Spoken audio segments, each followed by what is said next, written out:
উত্তর চব্বিশ পরগনার সুন্দরবনের বাঁকড়া হাওলিপাড়া রথযাত্রা উৎসব 52তম বর্ষে পদার্পণ করল। হিন্দু মুসলিম সকলে একত্রিত হয়ে হোসেন গাজী জাতপাতের ভেদাভেদ ভুলে আজ রথের দড়িতে টান দিল। এ এক অনন্য মেলবন্ধনের নজির গড়ে উঠল। এই রথ মাসির বাড়ি অর্থাৎ রবীন্দ্র বিশ্বাসের বাড়ি থেকে শুরু হয়েছিল। আজ উল্টো রথ। এই দিনে প্রভু জগন্নাথ দেব মাসির বাড়ি থেকে বাড়ির উদ্দেশ্যে রওনা দেবেন। এই রথ বাঁকড়া হাওলিপাড়া হইতে আনুমানিক 5 কিলোমিটার পথ অতিক্রম করে হিন্দু মুসলিম সহ সব মানুষের সমাগমের মধ্য দিয়ে পালিত হলো রথযাত্রা উৎসব। সকলে একসাথে প্রসাদ গ্রহণ করলেন। সেই সাথে থাকবে সাবেকি নিয়মের মিষ্টি মুখ ও পাঁপড় বিতরণ।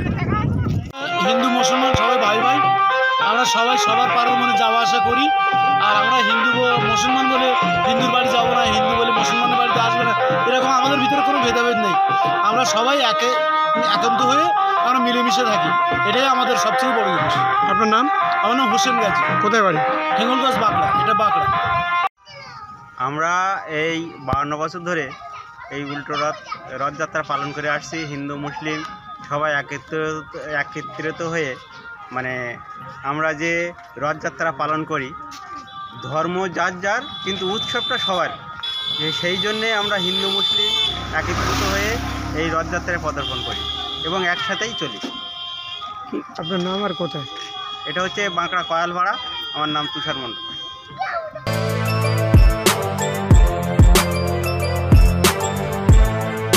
এখন অনেক বড় শ্রী লেদার্স, হাওড়া ময়দান।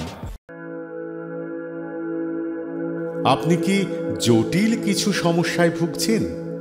সমাধান পেতে চান? যোগাযোগ করুন প্রখ্যাত জ্যোতিষ ও তান্ত্রিক মনসারাম ভট্টাচার্যের কন্যা মনসা কন্যার সাথে।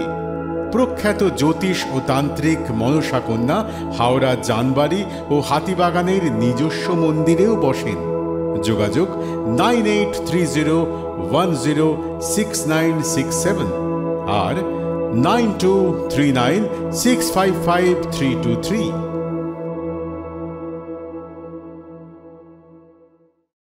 কলার তুলে নয়, বুক চিতিয়ে চলা।